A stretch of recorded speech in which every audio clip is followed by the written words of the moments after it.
Hello everyone, it is me, Cringe Captain 613, reporting for duty, and today I'm going to be reacting to Mr. Nightmares, 3 disturbing true deep woods/wilderness horror stories. That's the video I'm going to be reacting to, and I'm going to think of a fun challenge I'm going to do for myself, and let's see if I can do well. I'm going to do good on it. Throughout this video, 29 minutes and 17 seconds.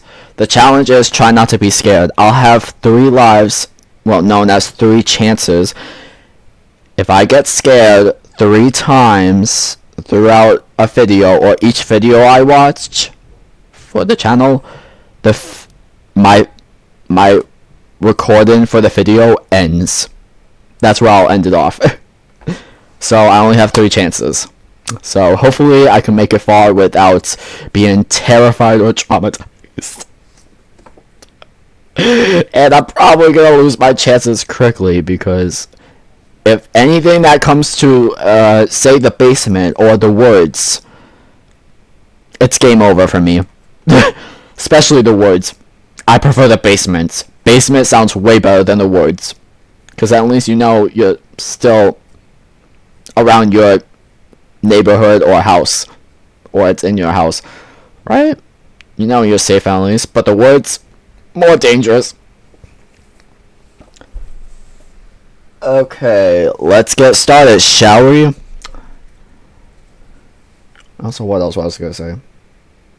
No, that's it. Alright, let's go.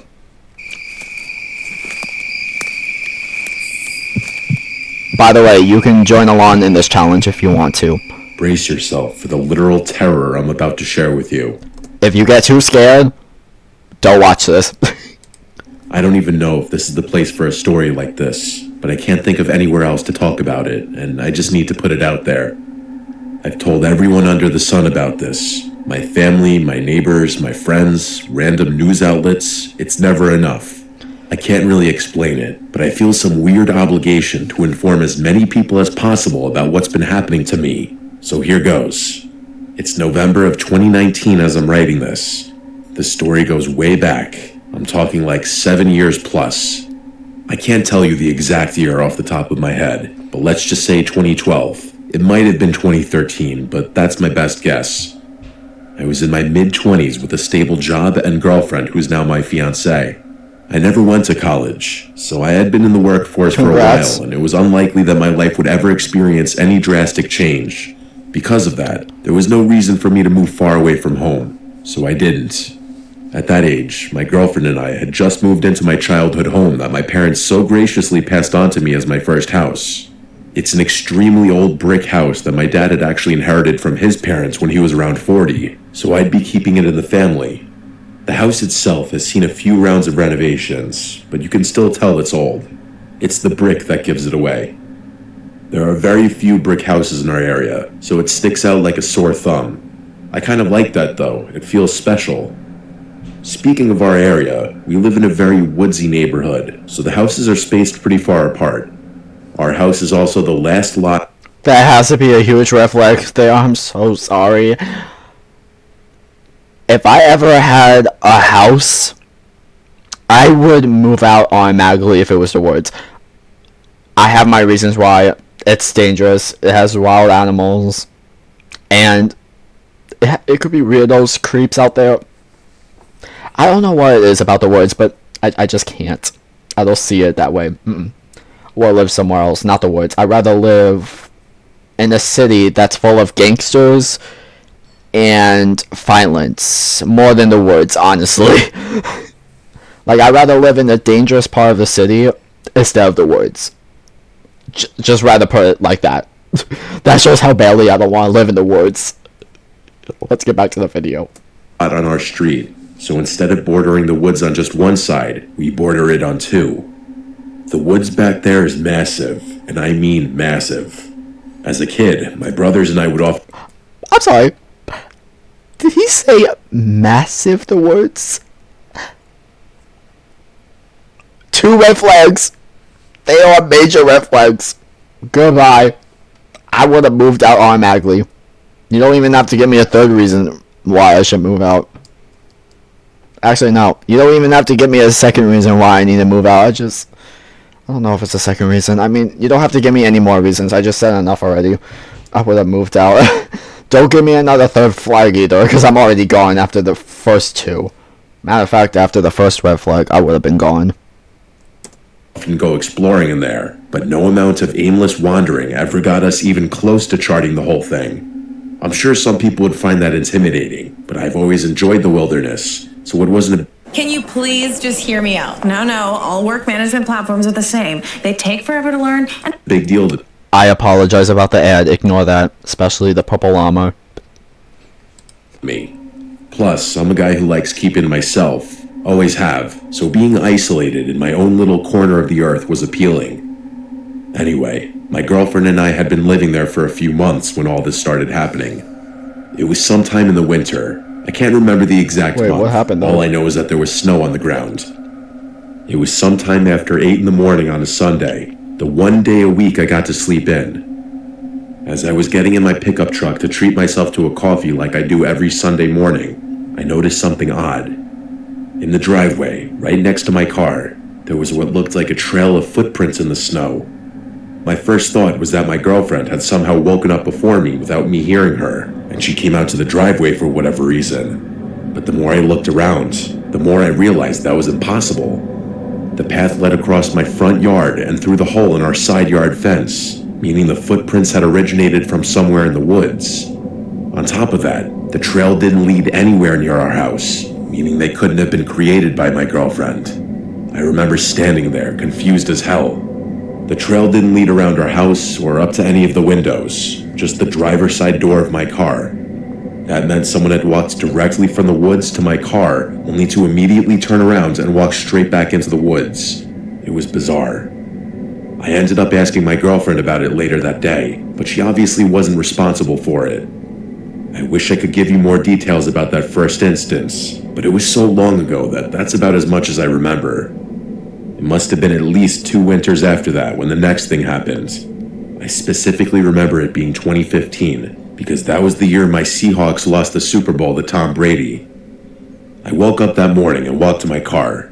I think it was a weekday, but I'm not positive. As soon as I stepped outside, I instantly knew something was very, very wrong.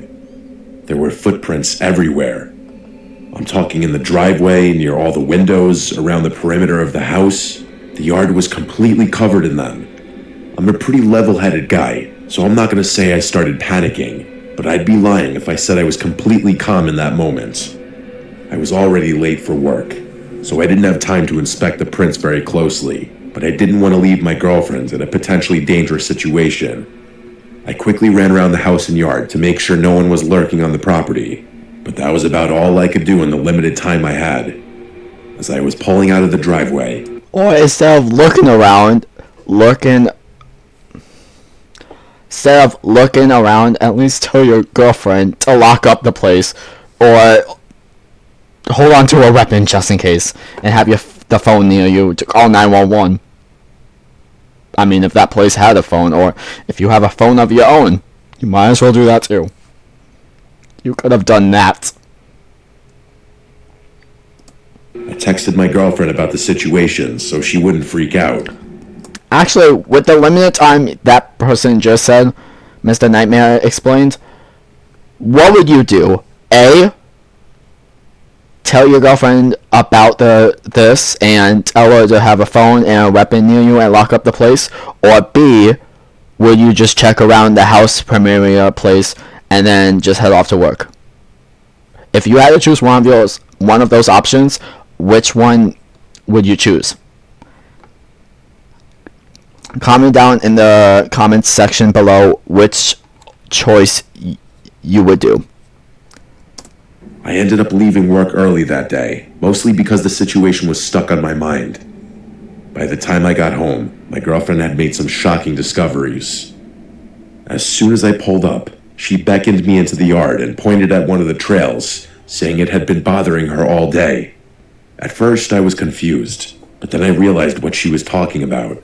None of the footprints had left any shoe marks. I felt like an idiot for not picking up on it sooner.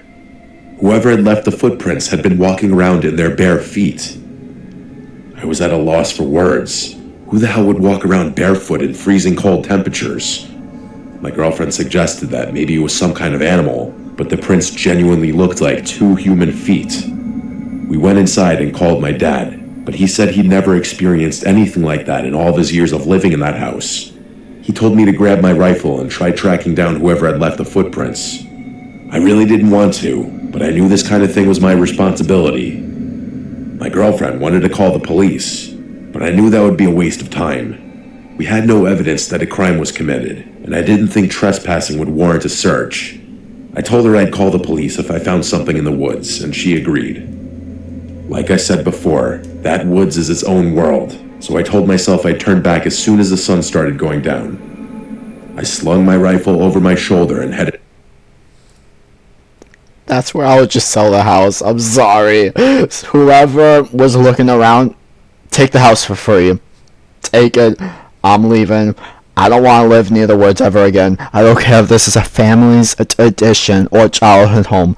Goodbye. We're leaving. Never returning.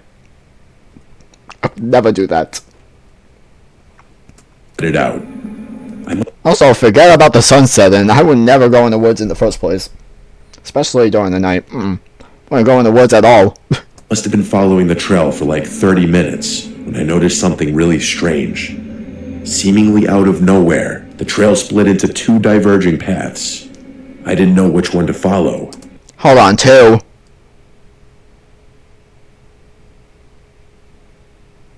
Hold up a minute. Is there more than 2 people? Like, is there more than 1 person? I think so. Hell, I didn't even know that was possible. I thought maybe whoever had left the trail had doubled back to confuse me. But then a scarier thought hit me. Was there more than 1 person out there? That's what I was saying. It has to be more than 1. They're working together. They're trying to throw him off. Wait a second. 1 is trying to lure him to the woods. Then the second one can... I'm sorry, boyfriend, whatever your name is. Get your butt back to the house and protect your girlfriend.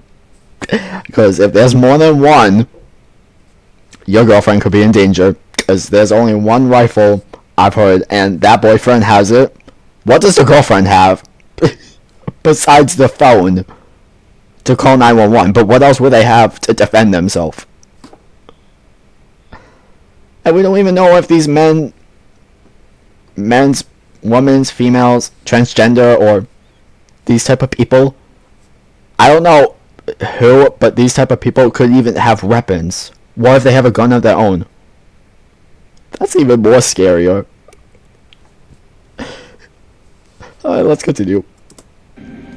I was under the impression that I had been tracking 1 person this whole time. The possibility of multiple people had never even occurred to me. That was enough to shake me up, though. I wasn't fully comfortable knowing I could be outnumbered out there. I stood there a little while longer before deciding to turn around. It was getting dark anyway. Smart choice for turning around, because if you kept on going... I'm sorry, there's no coming back. You're done for. You're done for. As I was walking back, I couldn't help but think about those footprints. I felt like I would have noticed if 2 people were trying to walk in the same footprints. There's no way the person in the back could have done it without messing up at least once. And then I thought that maybe someone had walked backwards from deeper in the woods to make it look like there had been 2 people there the whole time. And then, obviously, there was the possibility that it was just 1 person who doubled back on himself. Maybe someone had been carrying another person on his back and just got tired. I really didn't know which explanation was the most disturbing. We did end up calling the police that night, but as I predicted, they told us there wasn't much they could do without definitive evidence of a crime. I told my girlfriend I was going into the woods again the next morning, but it snowed pretty heavily that night, so there were no prints to follow anymore. My girlfriend was obviously terrified, but there was literally nothing we could do. Luckily, that was the last thing that happened that winter. In fact, nothing happened for a few years after that. I would go as far as to say we had forgotten about the whole thing. A lot had happened since then. My girlfriend and I got engaged in that time frame, and we were focusing on other things. I wouldn't be writing this if the story ended there, though. What I'm Oh, about to tell you happened less than a year ago. It was just after the new year, so January of this year. One random morning, I woke up to footprints all over my property. Just like that, all the memories came flooding back. My fiancée actually broke down in our bedroom, asking me if we'd ever escaped this nightmare. I didn't know what to tell her. It was actually worse this time. There were footprints leading to my shed, and a bunch of tools were missing. Are you a I say perfect time for that. But still, tools missing in the shed?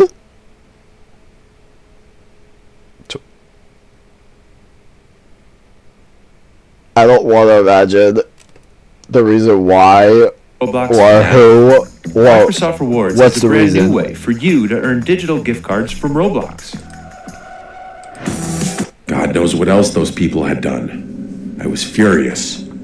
also, hold up. How do you know it's the same person or people? Because throughout, like, many years, it could be someone else.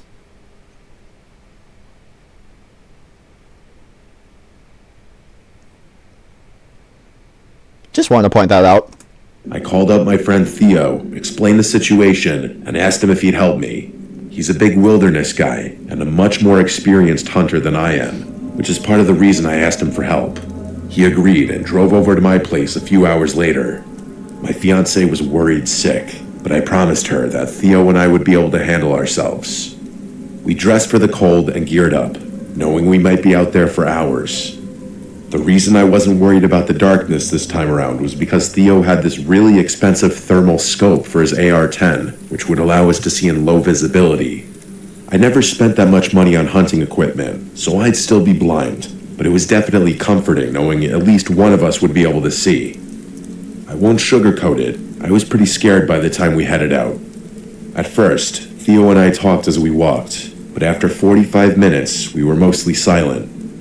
It's like the seriousness of the situation hit us both at the same time. I remember praying to God that I hadn't dragged Theo into some horrible situation. I'm not sure how long we walked after that, but eventually, the tracks once again split into two sets of footprints. We followed the one on the left for a few minutes. Never mind. This is actually the same people because they did the same path thing. At one point, the trail just stopped abruptly. We retraced our steps back to the split, and Theo made a comment about whoever left the tracks really didn't want to be followed. I didn't want to think about it, so we just kept following the footprints in silence. I'm not kidding you. There were at least 3 other dead ends that forced us to retrace our steps, wasting valuable daylight. I remember thinking how remarkable it was that someone could walk backwards so perfectly that a trail of footprints didn't look like it had been stepped on multiple times. I'm telling you, it wasn't normal. The one upside, which Theo pointed out to me, was the dead ends likely meant we were tracking just one person. Eventually, it started getting dark.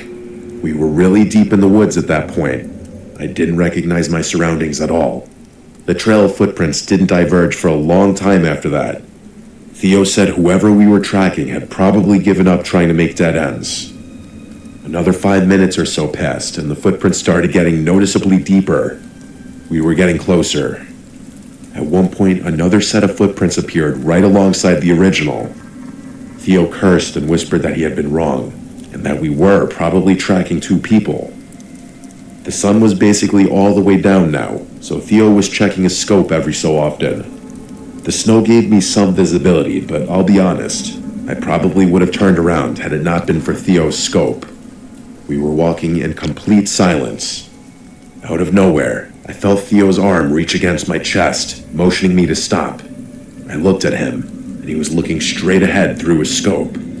I couldn't see what he was looking at, so I just kept looking at him. It looked like he was holding his breath. I had never seen him so still. After a good 20 seconds, he slowly made his way over to the nearest tree and crouched down. I followed suit, not even questioning why. He looked through his scope again, and I could see his hand begin to tremble slightly. Another 20 seconds of complete silence.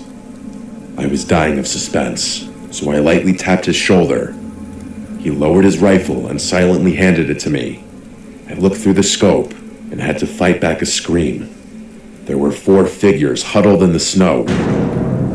At first I thought they were bears, but I quickly realized they weren't. They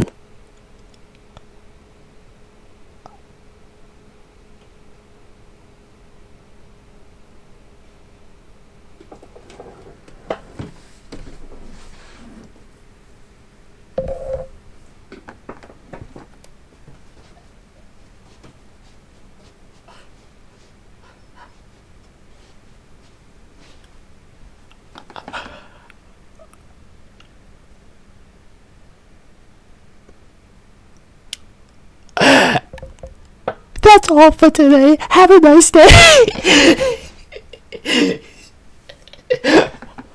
That just made instead of screaming, it just made me walk out of the chair like I could have just left my room. 4 people? Remind me again, what tools did they take from the shed? Did they say?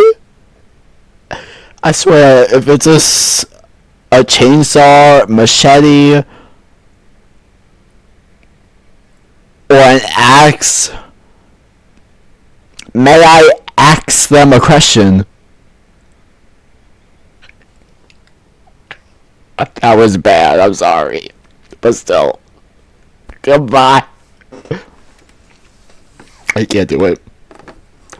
were human beings. 2 of them were large and hunched over, and the other 2 were smaller. The smaller ones were clinging to a nearby tree, wildly jerking their heads around. They were eating something. I couldn't make out faces or details. Thermal scopes don't give you that, but I could see enough to know they were naked. It was the most terrifying thing I have ever... Did I hear that correctly? No clothes? Okay. Yeah. You know what? When I heard bare feet, I was thinking maybe drunk or something. Or maybe they were attacked. You know what? I don't know. I'm just making up excuses, but now I know what's going on. Under influence, or drunk, or they're just insane. It's one of those options. ever seen with my own 2 eyes.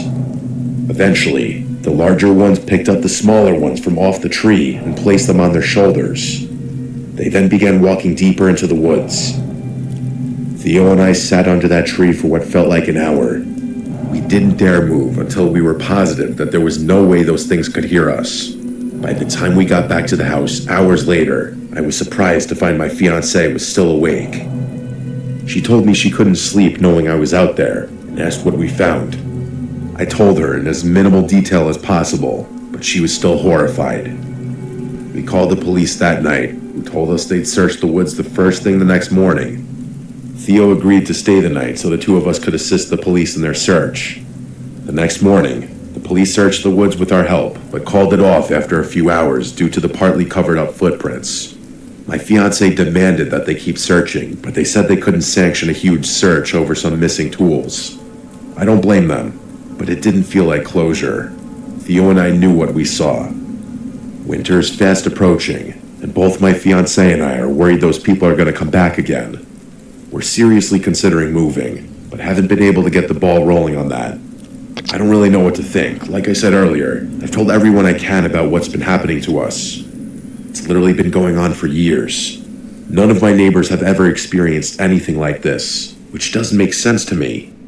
I don't know why my house is getting targeted or what those people even want. Some of my friends think they're harmless, but other people tell me I'm in grave danger. I'm sorry, whoever said they were harmless, they're trying to be nice. They're just idiots. And whoever says they're in danger, you're smart. Because I would have said the same.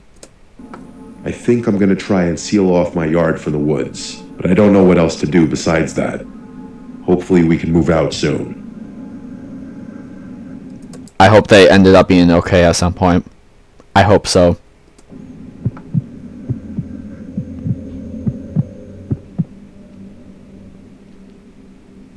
Last summer, Also, I just realized I think I was only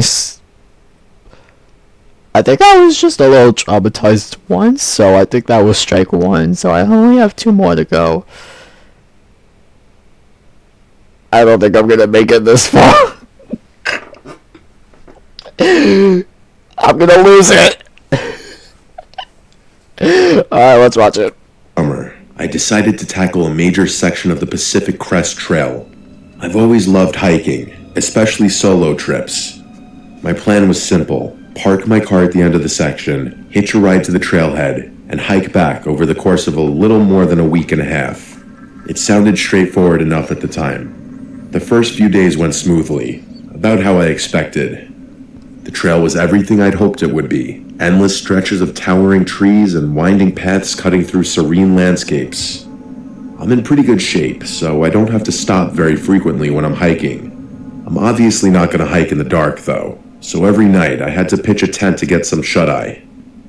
I've always preferred to keep a low profile, especially since solo hikers can attract attention. Because of that, I'd venture a little off the trail to set up my camp each night. I figured it was better that way, minimize the chance of a stranger stumbling across my campsite. Up until the 3rd night, everything was perfectly fine, but what I'm about to tell you is the reason why I'm taking an extended break from hiking or any kind of wilderness exploration for that matter. I woke up in the middle of the night with Yeah, that doesn't look creepy at all. Me pausing on this. Nope, I'm just this going. odd sense that something was wrong. It was the kind of gut feeling you can't explain, but you know better than to ignore. I get that feeling too. It's normal. And you're right, I will never ignore it. I looked around my tent. Everything seemed normal inside, so I decided to have a look around the campsite. I Don't drew do my that. rifle, grabbed a flashlight, and unzipped the tent. There was no one out there. No one that I could see, at least. I returned to my tent and started checking my pack. That's when I realized my wallet was gone. At first, I thought I'd just misplaced it, maybe left it outside the tent or buried it somewhere in my gear. But after tearing through everything, it was clear someone had taken it. My personal information, cash, credit cards, all of it. How was that even possible, though? Had someone broken into my tent just to steal that one thing and leave? It was unlikely, but randomly misplacing it was very uncharacteristic of me. I came to terms with the unfortunate conclusion that I had probably lost it myself. Things only got worse from there, though. Over the course of the next few days, I started to notice more things missing. Small items, seemingly random things. One of my lighters, my Swiss Army knife, a few energy bars. I knew I wasn't just... Hold on, did you say something about knives or a lighter? If they stole something like that, or whoever, that's where you stop your hiking and go back where you came from. And when I say go back to where you come from, go back home. Or call the police. At that point, like, you might be in danger. Okay, wait, never mind. Don't call the police because you don't have evidence. You don't have anything to back up your thing. I say go back home. Forget about this hiking. misplacing everything. Someone was stealing my belongings. Part of me didn't want to believe it, but by the 4th day, it was undeniable. I was being stalked. There wasn't any cell coverage on that part of the trail, so it wasn't like I could alert someone about my situation. I remember contemplating turning back, but I'd only be saving myself a couple of days at best. There was no way I'd be able to hike either direction without sleeping, but I didn't feel comfortable pitching a tent in those woods with someone literally stalking. What if is a symptom that torments individuals with OCD? What if I upset someone I love? What if I have to think only happy thoughts to keep my... Me. It was a lose-lose situation. I remained calm and told myself there was a reason I had brought my rifle out there. And then it dawned on me. Why hadn't that person stolen my gun? It's almost as if they were deliberately messing with me. That night, I tied my tent shut from the inside, hoping that would keep them out should they return. I tried to stay up for as long as possible, but I eventually fell asleep from pure exhaustion. My plan worked, though, because when I woke up the next morning, there was no sign that anyone had been in my tent. By then, the paranoia had set in fully, though. The solitude was getting to my brain. and every second of hiking was agonizing. I don't have anxiety, nor have I ever had it, but let me tell you, I have never felt worse in my life than I did over the next few days. Just imagine being in my position. No options but to continue hiking despite knowing someone's lurking not far behind. The anxiety was perpetual, and I was unraveling. I can't explain why or how, but my mind started playing tricks on me. A rustling in the bushes turned out to be nothing. A shadow flickering at the edge of my vision vanished the moment I turned my head. The hallucinations got worse. I can't remember most of them specifically, but the one that sticks out the most is this. As I was walking, I felt myself step into an ankle-deep puddle of water that almost caused me to trip. I literally heard the splash and felt the cold water soaking my sock, but when I looked down, Ew. the ground was completely dry. I stood there in complete shock. It felt so real. I had no choice but to continue down the trail. As bad as the days were, the nights were always worse. I tied my tent shut and slept next to my rifle, but nothing made the anxiety go away. At one point, I had to splash cold water on my face to calm myself down.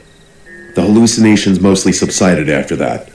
I'm not sure what I would have done if they had continued. The next night, I woke up to the sound of footsteps walking around my campsite. I quietly grabbed my rifle, preparing to confront whoever was there, but my body was frozen in fear. Eventually, the footsteps faded into the woods, but there was no way in hell I was going to sleep after that. As soon as the sun came up, I packed up camp in a frenzy, my hands shaking so badly I could barely tie my gear. I couldn't stay out there another night. I was so close, probably a day and a quarter's hike away from my car, maybe less if I moved quickly. I decided that I wouldn't be stopping to sleep that night, that I'd push through the night to get off the godforsaken trail as quickly as possible. I hiked for hours, as quickly as my body would let me go. When the sun started to set, I gritted my teeth and continued instead of pulling off to pitch my tent. By the time it was pitch black out, I was so close. Probably 2 hours away at most. I kept walking, flashlight in one hand, rifle in the other. I started second-guessing my decision. I had never hiked in the darkness before, and I was not prepared for how difficult it was. That in and of itself was scary enough. I kept going, trying to keep my breathing steady. About an hour passed. I was getting closer. And then, I heard it. Somewhere behind me, I was sure I heard footsteps. I spun around and flashed my light, and to my horror, I saw something slink behind a tree. The adrenaline took over, and I aimed my rifle at the tree. I demanded that they come out in a loud voice. The figure stepped forward. It was definitely a human, but when I tell you it was the most barbaric-looking thing I'd ever seen, I'm not exaggerating. Words cannot describe what I was looking at. He was wearing nothing but a pair of my shorts, which I hadn't even realized were missing. His skin was scratched up in several different places, and his face was covered in hair. He started walking towards me, even though I had my rifle aimed at him. Before I could think, I tapped off a warning round next to him. He jumped at the sound and instantly retreated, sprinting back into the woods. I was in shock. Without wasting another second, I turned around and went as fast as I could. By the time I made it out of the woods, I locked my car doors and called the police. When they finally showed up, they told me that I shouldn't stick around. I didn't need to be told twice. I was out of there that night. The craziest part of the whole thing, in my opinion, was the hallucinations. I didn't think such vivid hallucinations were even possible. It's going to be a long time before I go hiking again, and I can confidently say that when I do, I won't be alone. I would advise anyone planning on hiking the Pacific Crest Trail to be extremely cautious and carry a firearm. This experience is something I still think about often. I wouldn't hike at all. Nope. I'd rather live safe. I apologize in advance if I mess up any details about the story I'm about to tell. This is something that my best friend told me multiple times several years ago now. It's one of those stories so unsettling you can't shake it even after hearing it more than once. My friend's dad was a logger, specifically a tree saw operator. For those who don't know, a tree saw is a massive machine capable of cutting down giant trees and slicing them to specific lengths. His job meant long, grueling hours, often alone in the deep, secluded forests of the Pacific Northwest. The way his logging crew worked, he was paid based on the number of trees he cut down rather than the hours he worked, so he would often push himself to work 16 to 20-hour days to finish jobs as quickly as possible. After he and his coworker finished their part, the rest of the crew would come in to clear the felled trees and transport them to the mill. While he spent about half of his time working alone, the other half was spent with his friend Griffin, another tree saw operator. They used radios to communicate, especially when they worked on opposite ends of the same job site. A number of years ago, my friend's dad and Griffin were assigned to a remote job site high up on a mountain. It took the company over 3 weeks just to clear a road wide enough for their trucks and equipment to make it to the site. By the time they began work, they were positioned in an extremely desolate part of the mountain. They were already 10 days in, making good progress, when they started hearing strange chatter over their radios. At first, the voices were muffled, just faint, static-laden murmurs that didn't make sense. They tried switching channels, but no matter what they did, the chatter followed them. Anyone who's used a standard radio knows how strange that is. It should be impossible for anyone to follow you when you're switching channels. As they progressed farther up the mountain, the voices became more distinct.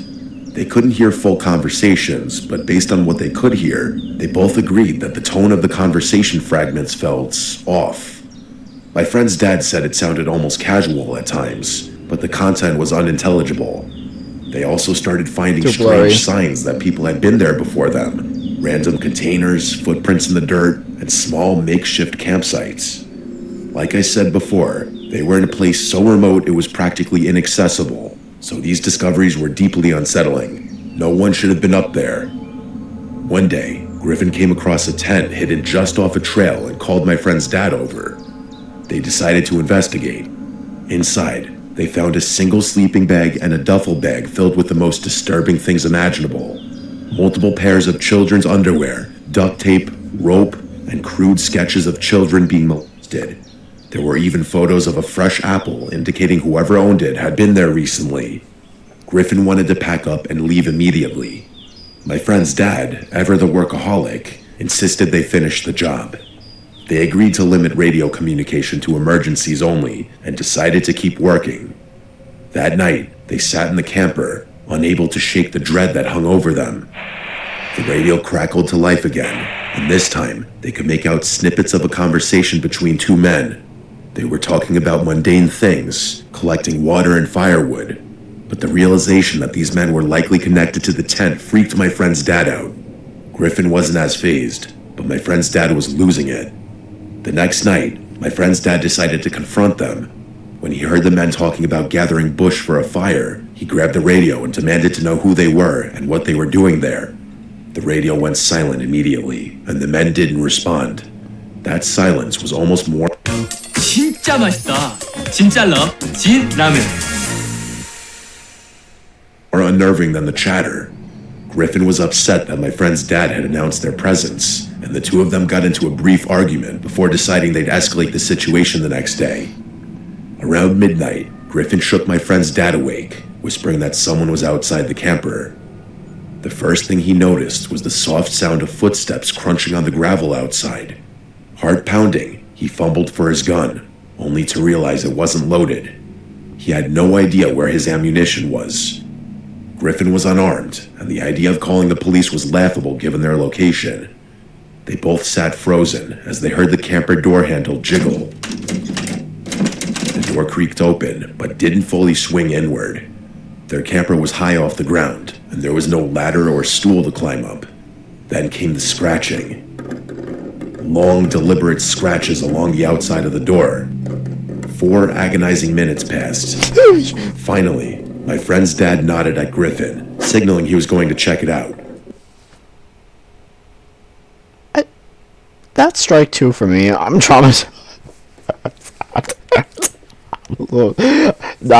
Okay, not traumatized. I'm just, I can't do it.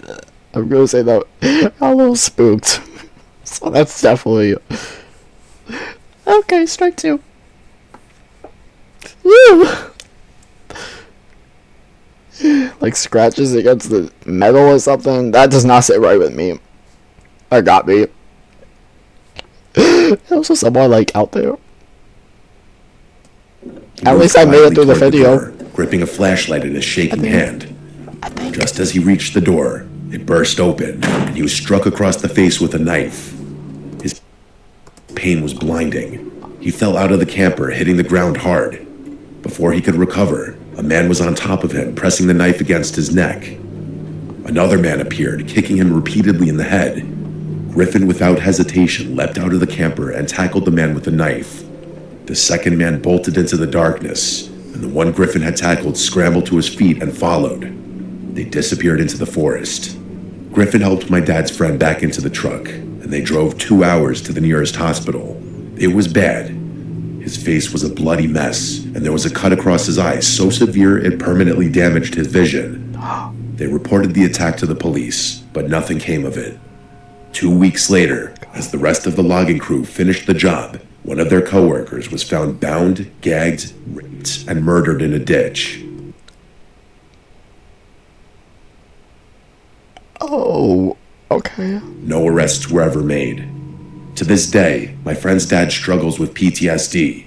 His right eye, with its disfigured pupil, constantly reminds him of that night. I'm sure he hasn't had a full night of restful sleep since.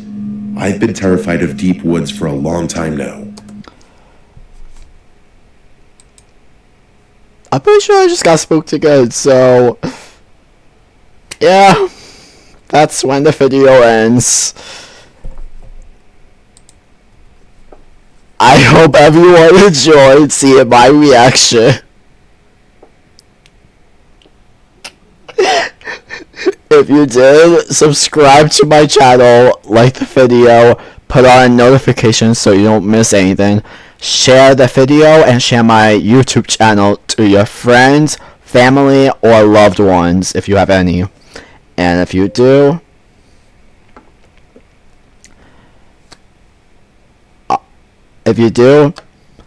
just, you know what? Have a wonderful day. And thank you so much for watching it if you watched it. And tell me in the comments down below, were you scared? Or what's your reaction? Or how did you react in the first place? For me, I was scared. 100%. So, yeah.